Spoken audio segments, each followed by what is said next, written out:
Hi guys, Nick here. How you doing?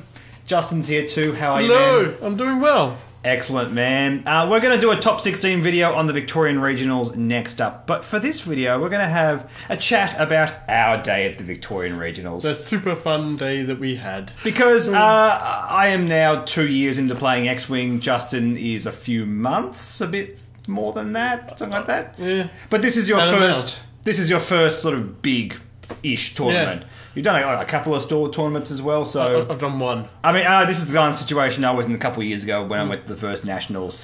Same result as well, just getting the one win on the board, but nevertheless, it's a really cool experience. So, Nick, what did you fly for regionals? I flew a variation of what's been called Venom, which is a Sarge Ventress and Captain Nim, as the name may suggest. Sarge Ventress has veteran instincts, Dengar, Glitterstim, Shadowcaster, and gyroscopic targeting. Well, at least my one does anyway. Yeah. This is not the traditional version of a Sarge people are flying. Yeah, the normal one flies Latsrazi? Latsrazi, and countermeasures instead of gyroscopic targeting. Okay. This is so you basically have one turn where a Sarge Ventress basically cannot be hit. I like this variation. I have tried it myself. The reason I don't fly it is because it simply, in my experience, has led to too many feel-bad moments. Okay. Too many situations where, for whatever reason, the EPT, like if I had expertise, I got stressed out and I couldn't use it. Or if I had, like, Lone Wolf, the one reroll was not enough to get my attacks through. Yep. Dengar is strictly better than Lone Wolf on attacks. Yeah. And that is very significant in this list. I have the Shadowcaster title. I want it to proc turn after turn after turn. And look, I like the whole notion that you use countermeasures in Glitterstim and basically it makes a Sarge invisible for one turn, and that's incredible.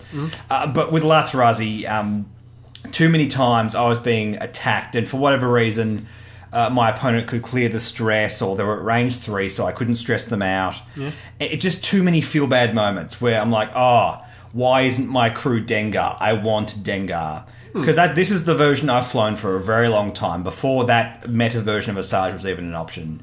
Okay. So that's why I fly that. And also we had Captain Nim, Veteran Instincts, TLT, Extra Munitions, Harpoon Missiles, Bomblet Generator, Trajectory Simulator, Genius, Havoc, and Guidance Ships. And this is the meta version of Captain Nim. I was about to say, that sounds pretty normal. This is pretty normal. I've seen people fly this with Push the Limits instead of Veteran Instincts.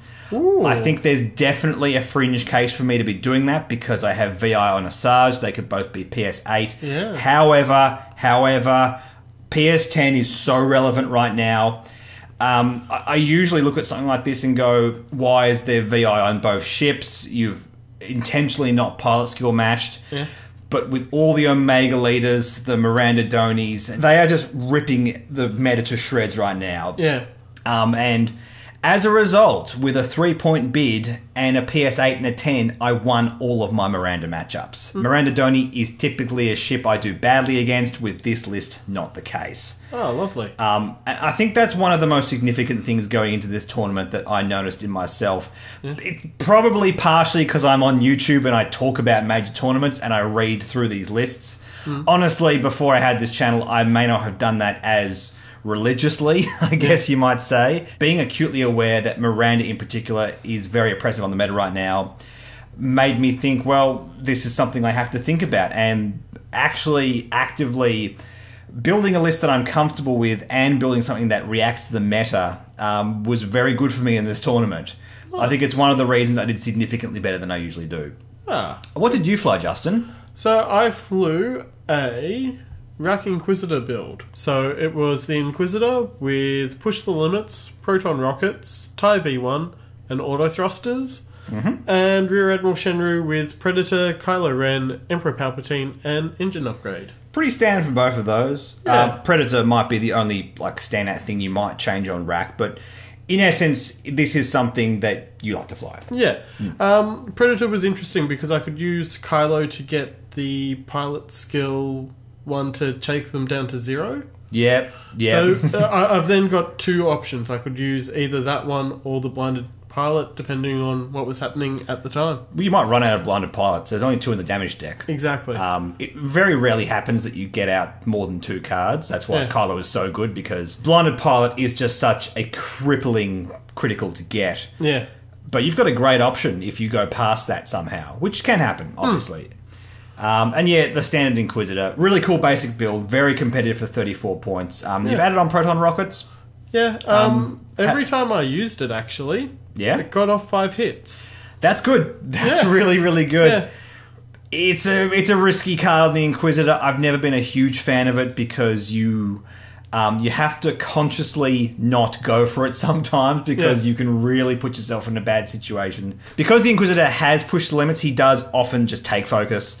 Target lock for the free evade and focus is a very common thing with him. So you're often going to be able to fire it regardless of whether you wanted to be in range 1 or not. And that's good. That's good. Like, there's nothing here which is obviously... I cut that out. We had a chat beforehand about what to use some of the extra points on, and you opted for proton rockets. You were thinking about Dauntless on rack. Yeah. And they're both good. Like, if you happen to bump, Dauntless is helpful. Yeah. For sure. Unfortunately, I don't think I ever bumped throughout the game, so it probably wouldn't... Although I probably would have flown differently as well. Exactly right. Yeah. I mean, the cards you take affect the way you fly, and really, the last little details that we wanted to put on this build were like, okay, these aren't going to affect the way you fly. These are just going to be a bonus for certain situations, so it didn't really matter. No. Take out proton rockets, and everything we have here is basically the core of what you had, just with a bit more flavour attached onto it. Exactly. How do you find the Inquisitor goes alongside Rear Admiral Shenru with Kylo? Does the Inquisitor help you get those Kylo criticals? Well, it's certainly another option to use Emperor Palpatine on. Yep. The Inquisitor, because he's always rolling 3 dice, eventually get a critical.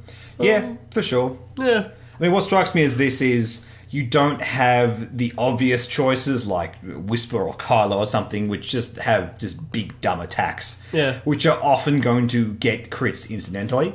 That's not crucial because Rear Admiral Shenru himself does that job without having to need an ace that does it.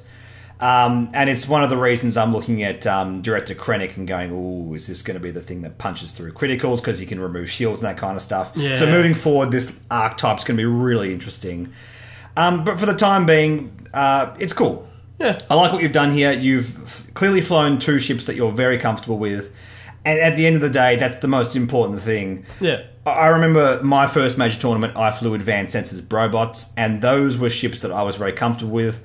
They take a lot out of you because they often go to time. But ultimately, what's most important when you're flying these major tournaments, you get comfortable with what you're flying. Ventress Nim is not a list I've flown for very long, but both Nim and Ventress are things separately which I quite enjoy flying. Yeah. Nim less so. I had to really cram in over the past week before the tournament. Okay. A couple of other tournaments just to remember all the triggers, the bomb, the trajectory simulator, the Genius if I have the option. Yeah. All that nonsense, and then do that in sync with all the Ventress triggers, which I had basically drilled into myself over the past year. Yeah. And remember that Ventress always flies first. Michael Steffen, if you're watching, we played a tournament about a week ago, and I accidentally activated Nim first and caused a real just cluster truck on the board state because I dropped a bomb before I should have, and we had to reverse it all, and it was a real pain. Bad man. But I did that at the tournament before the regionals. Which is a better thing to do. Which is a much better thing to do. Because you have those really, really messy situations where you forget triggers and stuff like that, and it messes everything up. You don't do those mistakes twice. Well, that's something that I learned over the regionals. Is obviously I'm more of a casual player. I never knew that Emperor Palpatine I could use against bombs, so I could make it into a blank roll as opposed to a hit. Yeah, you mentioned that during the tournament, and I honestly thought, well, I guess so, but it's never come up for me either. I mean, I've never flown Palp before myself. I'm a scum player. Yeah. But yeah, just little things like that. You can plan as much as you can, but this is X-wing. We always find some interaction every other tournament that we never thought of before. And that's how it goes. Well, yeah, that was the first time I'd ever versed bombs, and it hurt. Yeah. Oh, look, that's bombs for you, man. it's hard to really get on top of that the first time you do it. I remember the first time I flew against Miranda Nim. Gareth, if you're watching, absolutely stomped my Boba Asajj list. If you don't know to play around bombs, they just sting you so hard. Yeah. And that was another thing I had to learn going into this tournament. Learning a new list and how that flies around bombs and that kind of stuff. Because obviously Miranda's Nim, still very relevant. I was lucky ultimately to avoid any Miranda Nims during the day. I still faced off against a Miranda, but that wasn't my worst matchup. But we'll talk more about the bad matchups in a second. Let's move back onto my list and talk about some of the good matchups. My day went quite well. I finished 4-2. I won my first 4 games and lost my last 2. I finished 22nd, so I missed the cut. It wasn't a very strong 4-2. I had good losses. I took a lot of MOV off both the ghost lists I flew against. But I didn't have particularly good wins. I had 100-0, but the rest of them, Asajj drops MOV, Nim dies here, Asajj dies here. This is not a durable list. It is not designed to be. But yeah, ultimately, I just want to talk about a few of the matches. The first one here, and I've talked about this list a few times before. We're not going to say everyone's name in this because A, we don't remember and we don't have all the information in front of us. But this one in particular, Julian Hood. Really, really good player from the ACT. I've played him once before at PAX, and this guy has made several top 16s in the regionals, including this one. This was round 1. I managed to just beat him, and he made the top 16 after that. So, Julian, that's fantastic. And this list is just so interesting. He's used VI on Captain Nim and Tirani Cola in order to get these PS-10 Harpoon missile launchers, Boba Fett on Captain Nim to strip off something, and a Scout to bump. And ultimately, what was most interesting about this match was we both played it exactly how we wanted to play it.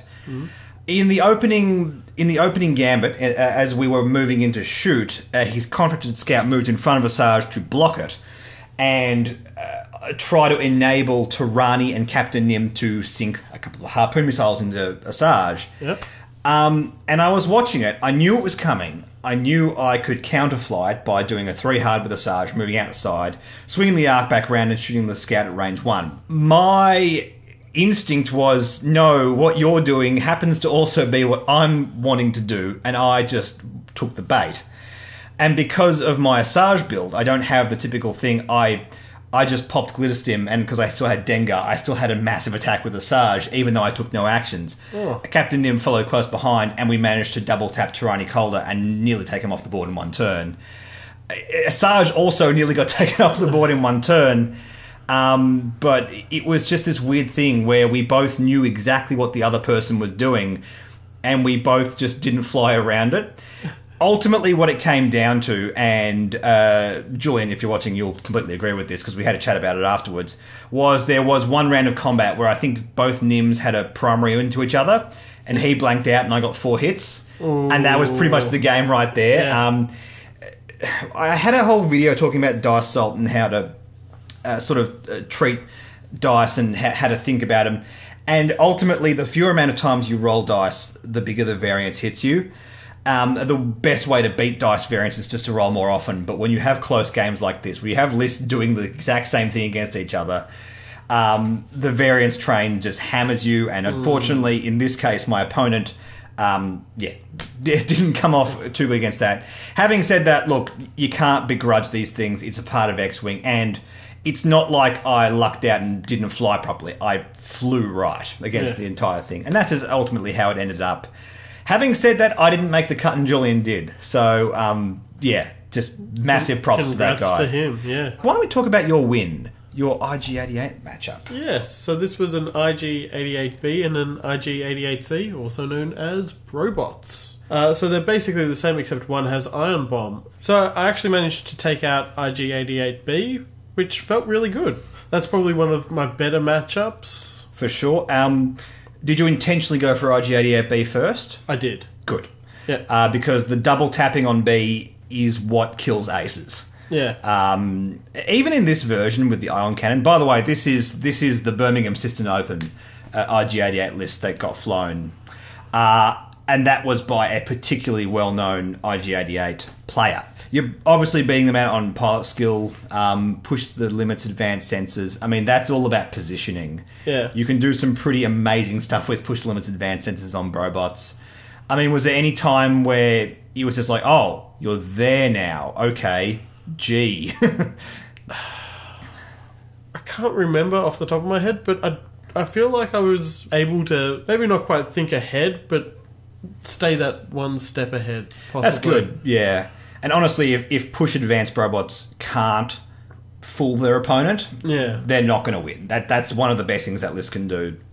One of the craziest things to do, and I'm sure you must have seen it, the front IG-88, it does the boost focus move and then clears stress with a green. Yep. The one behind does the same thing and bumps into the one in front and gets both tokens still. Yeah, I did see that. I'm like, huh. It's pretty dirty, isn't it? Yeah. Yeah. Oh, and they can both double tap you as well, just to make sure. Yeah.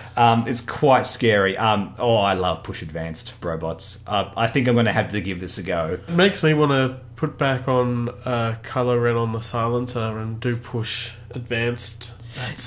You can do that trick there too. Yeah. You use both actions, do a green, even if you bump into your own guy, which could be Rear Admiral Shenru. You could use your Rear Admiral Shenru to line up a shot with Kylo, which is a lot of fun. Yeah. And it sounds to me like, based on what you're saying, what happened is they didn't really do what the list really wants to do, and that's one of the major reasons why you did so well. And if they can't double tap and ping that ion cannon against the Inquisitor, that's one of the best things they have against your list. Yeah. And that's it. And unfortunately, because it's not running heavy laser cannon, it also isn't going to sink a lot of damage into rack. No, and that's one thing that you need to do with rack. You just need constant barrage. That's it. Unless they're always fighting you at range 3, which this can do, but it's really hard. You have engine upgrades to try and counteract that. Yeah. So I can see why your matchup certainly did well against this. And it sounds like you flew it well. So we'll jump back over to my list again and talk about some of the better matchups. And one of the main reasons I wanted to fly this. Right now, I made this comment in a previous Regionals video. Rebel, quote-unquote, good stuff is a big thing in the meta right now. Yeah. Mainly because the Sheathapede and the Azatuk are just doing so well right now. They don't need massive symbiosis in the lists they fly in. They're just really strong. They work great as wingman alongside most things. And the reality is, Asajj Ventress in particular just stomps all over Sheathapedes and Azatuk gunships because she can outgun them. She can also throw them around with the tractor beam. It's just a great matchup for my list. And that's one of the main reasons I beat these two lists here. Rey, Ezra, and Captain Rex. And also Ezra, Lorik, and Miranda. In the Miranda matchup, I almost threw the game because I spent way too many resources trying to take out Miranda. And I took her out in the last round of shooting, and that felt so good. Yeah, I just kept watching it, and he just every turn he just that one shield back, and you'd take it off, and I take it off, and then one more hull, and then you take it back, and then one more hull every turn. And looking at it afterwards, I thought to myself, you know what? It was the right thing to do because I could line up good shots turn after turn. If he got away, oh man, if he flew away and then just regened, that would have been game for me. Yeah. It was a dangerous line taking on Miranda like I did, but yeah. Ultimately, the main reason I had good matchups is because the list also had Ezra and Lorik, and those are not too difficult for me to take on. Yeah. I can just outgun those ships, which is good. Also, those ships rely on stress tactics. Yeah. My list does not care about stress. I'm using Glitterstim, Dengar. I can bump, I can get stressed, I can do all that kind of stuff, and my list still functions. Especially Asajj. Nim obviously likes to have actions, but still, you don't need to worry about stress when you have bombs. Yeah. Well, Ezra, I think at one stage had 10 stress on him. Something like that. We joked about having to try and find a D20 just to put next to him. But, I mean, it's a fine ship, but it's not a strong matchup against stress-agnostic scum lists. And with the matchup with Rey, ultimately I was able to take out Captain Rex in the first round of shooting. First or second. It was pretty early on. Yeah. And that was pretty much all she wrote from that point on. Asajj, again, is a fantastic matchup against Rey, because her dial's just way better than Rey's dial. I mean, yes, you have the shenanigans where you can take extra dice and rerolls when you're in arc, but the fact of the matter is, Asajj can arc dodge, and because I have gyroscopic targeting, I can just swing the arc, so I make sure I've always got the shot. It's just good matchups. And it's these Rebel good stuff lists which I was most mindful of when building this stuff. As good as the countermeasures Lazrazi version of Asajj is, I look at this kind of stuff and go, I can win damage races against this stuff more often than not if I fly the thing I'm most comfortable with. Yeah. And that's ultimately what happened, and that was really good. The other list, which I had a lot of fun against, and this was such an interesting match, with Triple New Squadron and Quick Draw. This is a meta list. This is a proper meta list here. Yeah. Harpoon missiles, long-range scanners on the Alpha Class Star Wings, and Quick Draw, VI, Fire Control, Special Ops Training, and Lightweight Frame.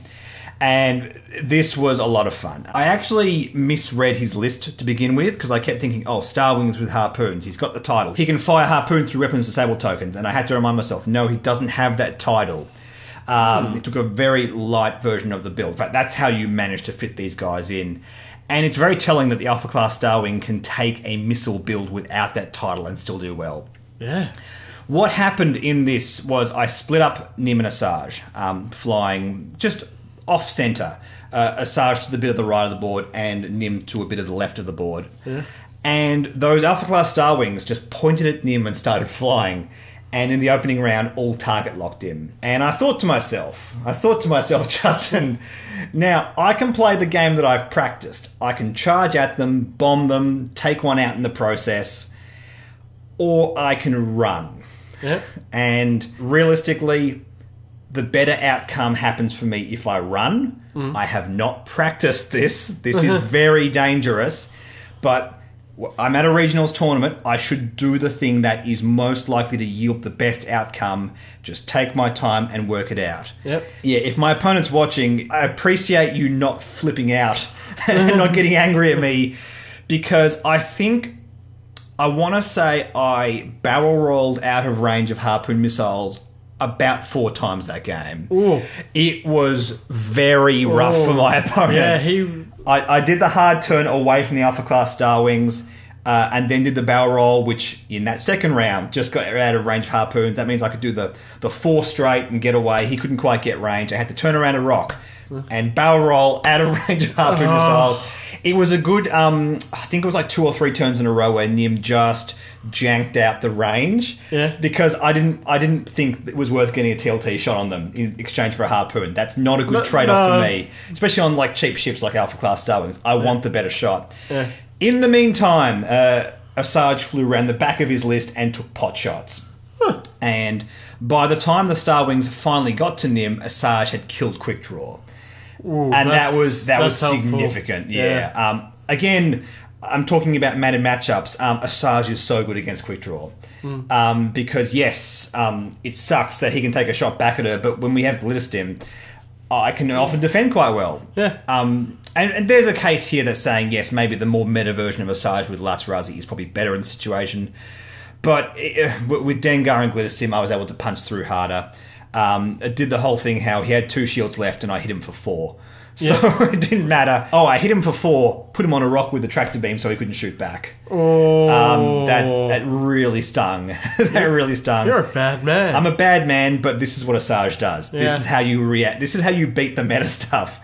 You do this disgusting tractor beam nonsense. And it got to a stage by the time those Star Wings got to Nim, Nim was able to take out one of them before they shot their missiles, meaning they only hit him with 2 Harpoon missiles instead of 3, and Nim survived 2 Harpoon missiles. And then they did a big turnaround, did the whole reload thing. Nim was able to swing around back in the center of the board, drop a bomb on the way out, take out one of them before they swung back, and that was game, basically. And I did really well. I dropped MOV on Asajj. Obviously, she took on Quick Draw. That was never going to be a great outcome for her, but... yeah, really good. The fact that I forced myself to fly something differently and the outcome was good. It was stressful. It was, I think it may have gone to time just, but holy moly, that was a full-on game. Oh, I can imagine. Yeah, it's just one of those things where you change your mind because you're at regionals. Yeah. And you didn't wreck yourself by doing it. That could have easily swung the other way. Like if I didn't just get Nim out of range like several turns in a row, I could have just lost Nim, and then Asajj would have just died to the harpoons as they turned around. Yeah. So speaking of flying out of arc and doing well, I did the exact opposite, versing the Inquisitor, Quick Draw, and a Row Squadron. Interesting. So it's kind of like the Palp Aces list, but they have an Alpha Striker instead of Palp on the shuttle. So he target locked the Inquisitor, and I went, oh no, this is bad. So I started flying away. Rack started flying in, and he then switched and went straight for Rack. And by the time Rack was coming... Oh, you got played, son. I got played. You got played so hard. Look, in my list that uses one harpoon, it's Rack I want to hit. Yeah. Because Rack is the big base and Rack can do more splash damage. Yeah. Look, if you have the Inquisitor and you're confident you're going to hit them with the harpoon missile, great. But yeah, I can see like you fly away because of all those actions, all those tokens, like your opponent were probably thinking, okay, that's my chance gone. Rack instead. One was flying one way, one was flying the other way, and it just took the Inquisitor too long to get back into the battle. Yeah, it's one of those things where if you do something that's very counterintuitive, you have to think several turns ahead to make sure you don't get wrecked by it. Yeah. You have to go, okay, Inquisitor's flying away now, but when is he coming back? Yeah, I did not think that through. No. And, that's a bit rough. And look, that's a learning experience you got to deal with. And just looking through the rest of this list, we got pretty standard builds on all of these ships. Yeah. Apart from the Row Squadron, obviously, we have adaptability just to sneak in a bit more pile skill. Not that it matters against you. Look, obviously, when you fly with the Palp Base, you're always going to get a lot of value. When you fly it with an Alpha Striker, they're going to make sure they do it right. Yeah. Because if you kill that harpoon missile before it comes off, they're going to feel bad they didn't have a Palp Shuttle instead. And it's just a learning experience and trying to work with that. Let's also talk about this TIE Defender list that you had to go against. Yeah. 2 TIE Defenders with a Scimitar Squadron pilot, Marek Steel, Marksmanship Ion Cannon TIE D, Vessery VI Tractor Beam TIE D, and the Scimitar is a TIE Shuttle with Fleet Officer, Systems Officer, and Twin Ion Engine Mark II. First of all, just out of interest, what was the Scimitar Squadron pilot like? Did that go as a support ship over, say, a Palp Shuttle? It wasn't bad. He was fairly regularly having 2 focus on his TIE Defenders. I've always found Fleet Officer on the TIE Shuttle to be very interesting. Yeah. And the Systems Officer. I see the thinking here, because Systems Officer gives you free target locks, which activates Colonel Vessery's ability. Yeah. Which is great. Which is great. I'm sure you got a lot of target locks out of the blue for no reason. I was sitting there, I almost was just like, how the hell are you doing this? But that's Vessery for you. It's very weird. Getting a target lock immediately as you start shooting. It's that and not rerolls. I guess the original design with Vessery was always to enable the missiles to be fired, but then they realised, missiles are terrible on TIE Defenders, and then when they gave it the fix, they no longer use missiles, obviously. But yeah, target locking, tractor beam, double tapping, it's fun, isn't it? Yeah. It's fun. And the marksmanship was an interesting... Yeah, marksmanship is very interesting. Yeah. So because of that, I went for that first, and that makes sense. Got that off the board. Yeah, Marek Steel, look, against Rack, is going to give you something very annoying if you let Marek Steel live. And marksmanship's interesting, well... It's so you have 2 focused attacks across both of the attacks on the ship. Yeah. It's a card you only ever take if you have more than one attack, at least in these days. It's a very old card, back from Wave 2. Not a card I'm hugely big on, but I like the application here for sure. At the end of the battle, Vessery had 1 health left, and the Scimitar Squadron had 2 health left, and I just couldn't seem to get that last damage off Vessery. Yeah. Which was really annoying. That's a feel-bad moment, and what happens to your MOV after that is you only killed a third of his squad, when realistically you shot through like 85% of it, which doesn't feel good. This is one of the things with small ships, and I've talked about this before. My feeling with MOV is there should be situations and scenarios where small ships give off MOV. Not specifically to counter these guys, but back when that rule was made, small ships in general had a lot less hit points than bigger ships. Yeah. And now these days it's not the case, especially with like the Skirk bomber with 10 hit points and stuff like that. You've got the Azatuk gunships as well. Yeah. I feel like they're pretty tanky. For sure. Oh, absolutely. And people also talk about regen and how that should be taken into account. And I agree, it's something that has to be looked at. But ultimately, by taking small ships, you have this advantage in your list. And I'm not saying it's wrong necessarily. I just think it has to be looked at. And and just looking at your situation here, it's one of those times where, like, you probably should be taking 2/3 of that list, not 1/3 of that list. Yeah. Which hurts a bit, I understand. And it's just a case of, yes, you always have to try and focus down your targets, but defenders are defenders. They have white 4Ks, they have positioning up the wazoo, and it really hurts. And Defenders are good. defenders are good, defenders are great. Yeah, I feel like I might have to fly them again. Yeah, they're really fun to fly. Not so much big in the meta right now, but still really relevant. Still something we always have to look out for sure. Let's jump back over to my games again.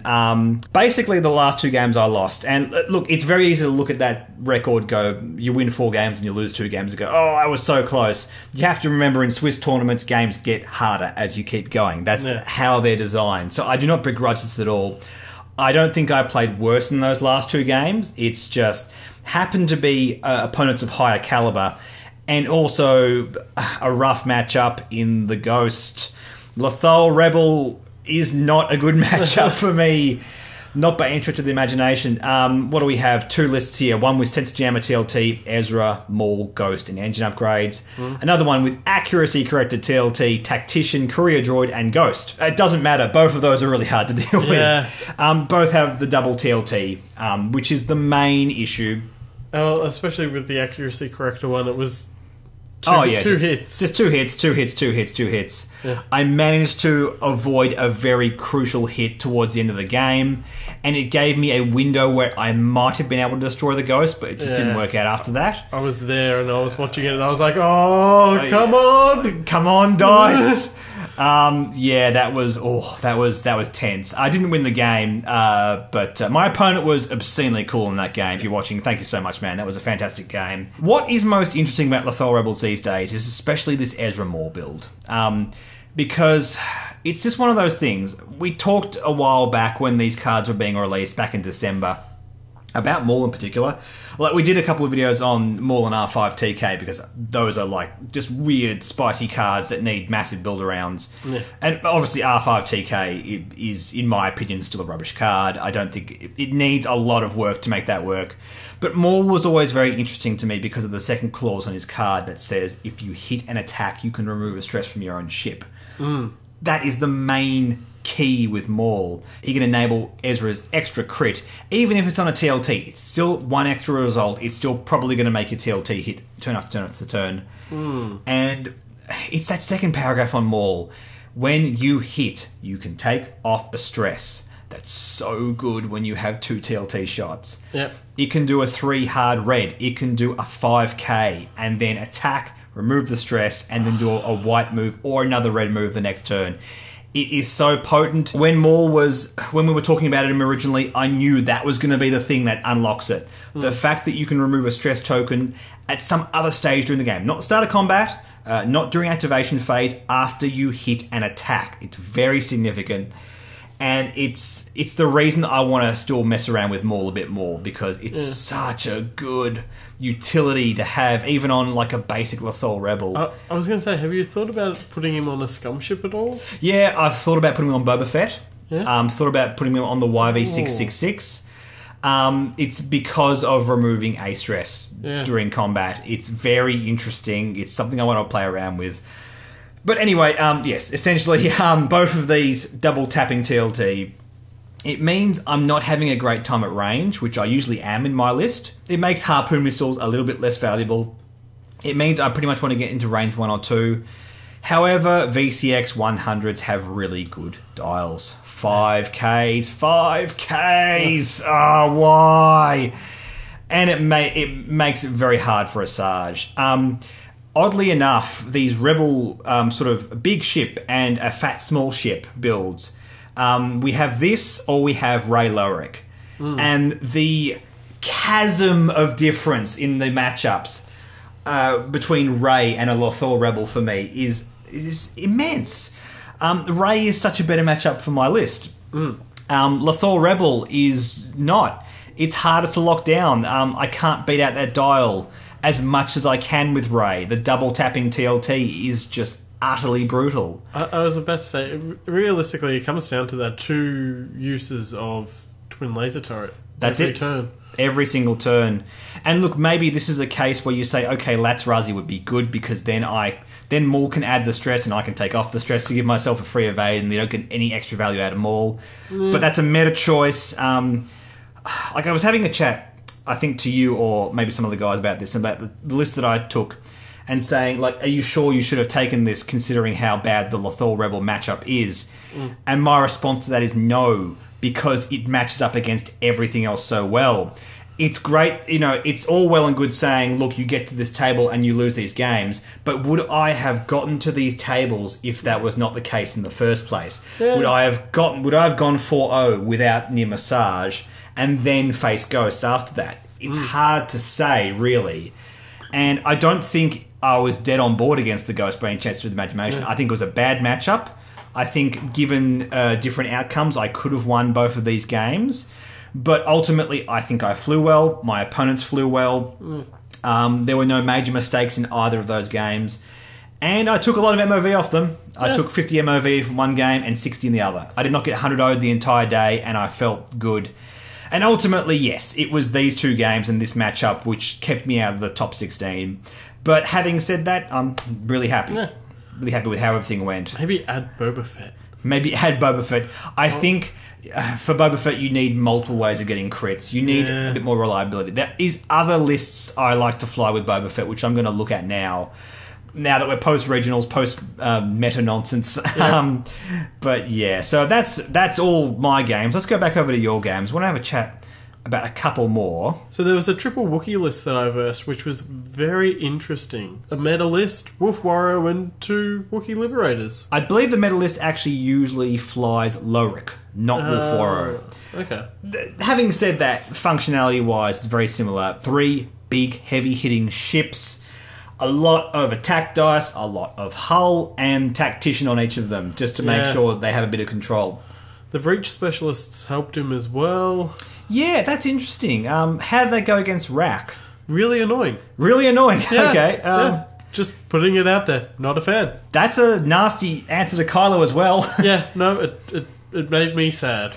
It would make you sad. Unfortunately, if there is such a strong answer across all of your opponent's ships, that answers like a very big core strategy, which is Kylo on Rack.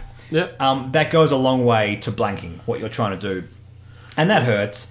Also, 180-degree arcs against the Inquisitor, I guess, would not have been fun for you. Nothing seemed to work out right for me on that game. I mean, I look at this and go, yeah, that's a bad matchup for Rack Inquisitor for sure. Yeah. Wolf Warrior is such an interesting card because people are so down on him because basically to enable his ability, you have to advance your opponent's game strategy, which often just gets him off the board anyway, which sucks. Yeah. But I think if you play it right, if you're aggro enough... Maybe with Saul Guerrera.